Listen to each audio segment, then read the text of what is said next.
धन देने वाले देवता कौन से हैं? ब्रह्मा जी, लक्ष्मी जी, त्रिपुरी सुंदरी, हाँ, ललिता त्रिपुरी सुंदरी हैं। ऐसे बहुत सारे स्वरूप हैं, 12 स्वरूप हैं माता के ब्रह्मा अलग अलग, जिनको हमें मनाना है आपकी कुंडली देख के कि अभी हाँ आपको पैसा कौन देगा। नहीं, बहुत सही बात आचार्य जी ने कही। आप देखिए इस देश में जो मेरा अपना एक आप कहिए कि ऑब्जर्वेशन है, अवलोकन है, आप टटोल के देखिए कितने लोग पुष्कर जाते हैं, जबकि पुष्कर मेरे हिसाब से अपने आप में कैसी, क्योंकि उन्होंने पहली बार मेरे भी कि पुष्कर जरूर जाना चाहिए ऐसे अगर आपको लगता है। आप देखिए ना जितने फॉरेनर्स हैं पुष्कर जाते हैं और हम लोग जाते नहीं हैं। बिल्कुल।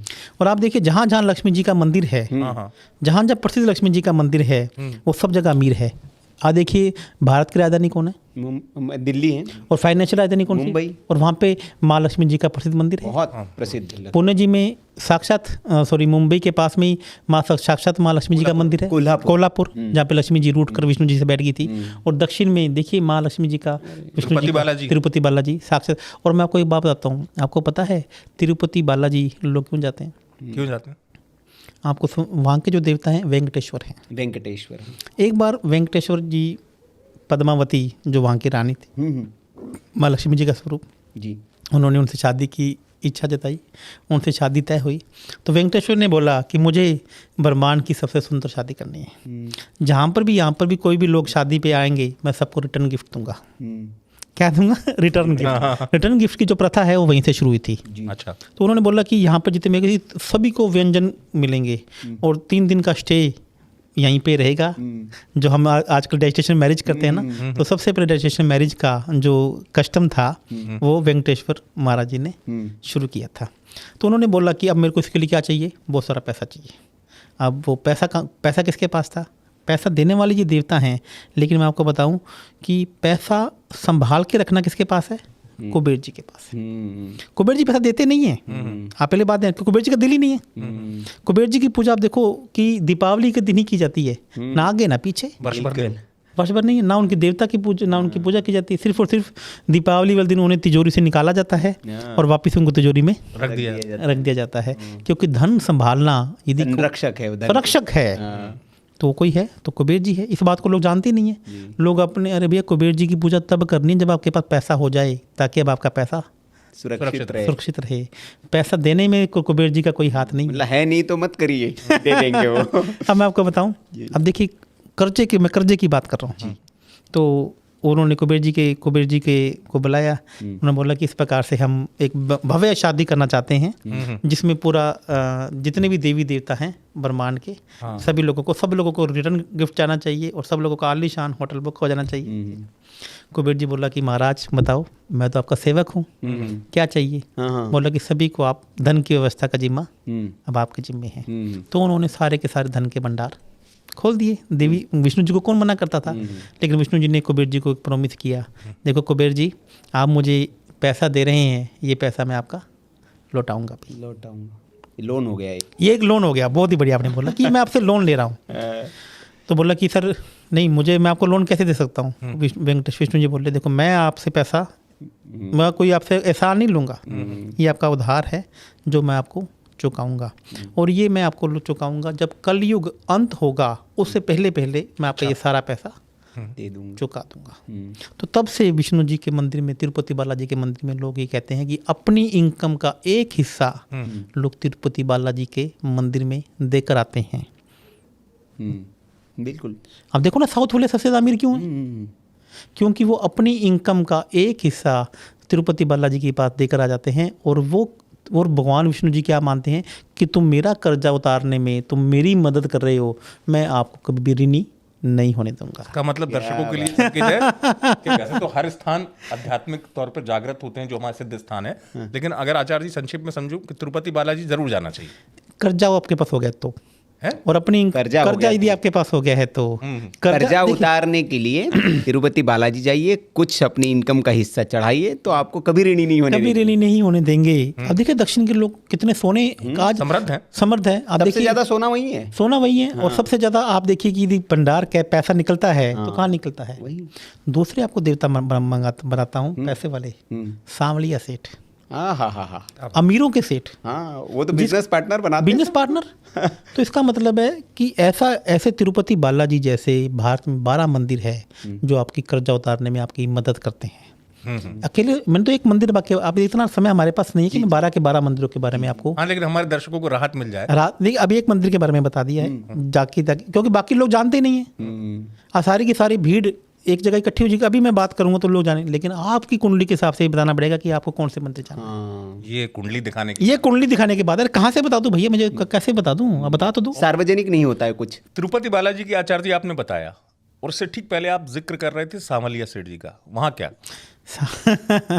देखिए सांवलिया सेठ, अब ये कर्जे वाले देवता नहीं है, ये पैसे देने वाले देवता हैं। आपने अक्सर मुकेश अंबानी के परिवार को वहाँ जाते देखा होगा। हाँ बिल्कुल। ठीक है, तो सांवलिया सेठ अमीरों के देवता हैं, अमीरों के भगवान हैं। यानी कि अब आपको उनका पार्टनर बनाना है कि आप मुझे पैसा दीजिए। तिरुपति बालाजी में क्या थे, कर्ज की दिक्कत से निकलना है, कर्ज की दिक्कत, दोनों में कंसेप्ट समझने की कोशिश कीजिए। हाँ। तो ऐसे कि आपके देवता कौन हैं जो आपको अमीर बना सकते हैं। तो मैं ऐसा नहीं कह रहा कि सांवलिया सेठ सबके हैं, ये भी 12 राशियों में 12 अलग अलग प्रकार के हैं। इसको एक एग्जाम्पल से समझने की कोशिश करते हैं। राशियाँ कितनी हैं? 12। भाव कितने हैं? 12। ग्रह कितने हैं? 9। नक्षत्र 27। तो हर ग्रह के, हर राशि के एक अलग अलग देवता हैं। अब मान लीजिए कि सारी की सारी धरती को ये सांवलिया सेठ ही पैसा देंगे और तिरुपति बालाजी कर्जा उतारेंगे, तो बाकी देवता को कौन पूछेगा? आप लॉजिक समझ रहे हैं कि समझ रहे हैं? तो इसका मतलब ऊपर वाले ने क्या किया कि सभी देवताओं को बराबर बराबर का प्रभार दिया कि भैया तुम जल मंत्री हो, तुम नेवी में हो, तुम आर्मी में हो, तुम लोक निर्माण उद्योग मंत्री में हो, तुम निर्माण मंत्री में हो, लेकिन लोगों को पता नहीं है, लैक ऑफ नॉलेज, जिसको हम एक भीड़ में लगे हुए हैं कि भैया तुम दे दो, भैया तुम दे दो, भैया तुम दे। और उसमें भी खास बात ये कि उनने अगर नहीं दिया तो उनने कहा यार वहां तो हम हुआ है, वहां कुछ नहीं हुआ, अब बदलना चाहिए। अरे भैया आपको पैसा कौन देगा, आपका कर्जा कौन उतारेगा, आपके दुखों के भाव कौन खत्म करेगा, आपका 12वां भाव की परेशानियां कौन खत्म करेगा, ये आपकी कुंडली देखकर ही आपको बताई जाएगी। मतलब हर आदमी के कुंडली में करोड़पति बनने का योग है, उसको डिकोड करना है। कौन सा ग्रह है आपको पैसा दे रहा है, उसी का काम करो ना। और सबके लिए अपने अपने ग्रह हैं। एक ग्रह आपको, तो आपने यही किया, मैंने यही किया। व्यक्ति का देखिए खराब समय जब आता है ना लवभूषण जी, तो वो फिर उसका खराब समय ही आता है। वो बड़ा वो बिन कहते हैं ना जल वाली मछली जैसे वो तड़पता है कि यार इस खराब समय से मैं कैसे निकलूं। तो क्या जैसे हमारे जो दर्शक देख रहे हैं लवभूषण जी, कैसे, क्योंकि एकदम जब दलदल में आप घुस जाते हैं तो निकलना बड़ा मुश्किल होता है। ऊपर है तो आप तुरंत निकल आएंगे। तो ऐसे क्या संकेत होते हैं कि भाई आपका ख़राब समय आने वाला है, और क्या संकेत होते हैं उल्टा कि आपका अच्छा समय आने वाला है? ज़रा दर्शकों को पता है, ये होने लगे भाई तो आपका ख़राब समय आ रहा है, सावधान हो जाइए, और ये हो रहा है तो आपका अच्छा समय आने वाला है।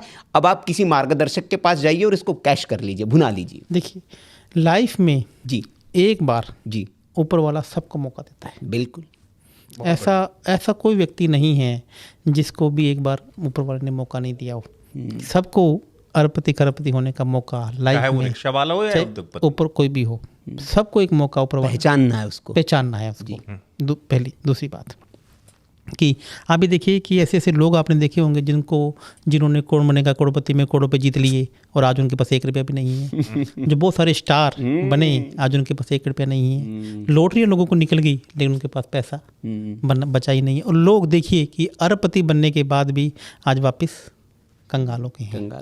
तो इसका मतलब है कि ऊपर वाला एक बार मौका सबको देता है।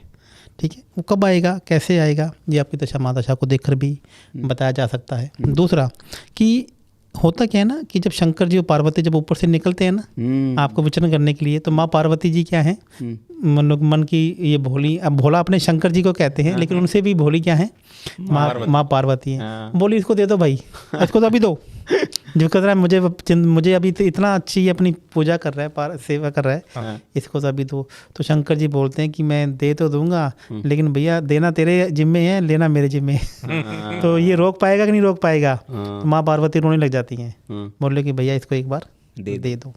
तो तब वहाँ पर एक ऐसे देवता को बीच में लाया जाता है, बीच में बिठाया जाता है, जो शंकर जी को मनाए कि भैया अब लेना नहीं है, अब इनको ये चीज़ें मेंटेन करके रखनी है। उसकी बुद्धि ऐसी डेवलप की जाती है, क्योंकि जब आदमी के पास पैसा आता है तब आदमी के डिसीजन अच्छे और बुरे ही तो पैसे को मेंटेन करता है। और ये डिसीजन का कारक प्लेनेट कौन है? बुध ग्रह। बुद्धि, जैसे ही आपके पास पैसा आता है आपकी बुद्धि खराब हो जाती है। बिल्कुल सत्य बात। तो वो बुद्धि आपकी बैलेंस रहे, आप अपने पैसे को मल्टीप्लाई करें। तो मैंने आपको क्या बोला कि बुध ग्रह को कैसे मजबूत किया जा सकता है, इसके ऊपर काम किया जाता है। संक्षिप्त में बुध ग्रह को मतलब, अगर वैसे तो खैर लोग आपसे परामर्श करें, और वाकई में मैं आपको अभी तक सत्संग में इतना मजा आ रहा है, ज्योतिष की धुरंधर है। हाँ, धुरंधर हो आप इस मामले में। नहीं धुरंधर भी, और मैं एक शब्द और जोड़ूंगा, ये ज्योतिष के धोनी भी है। क्योंकि धोनी इसलिए क्योंकि ऑलराउंडर है ये वास्तु भी पता है इनको न्यूमरोलॉजी भी पता है, उनको ज्योतिष भी पता है, तो ये धोनी भी है। मैं हमेशा इसे इस बात पे कहता हूँ, हाँ, आपकी हाँ, दशा अगर सुधर गई, हाँ, दिशा अपने आप में अपने आप मिल जाएगी।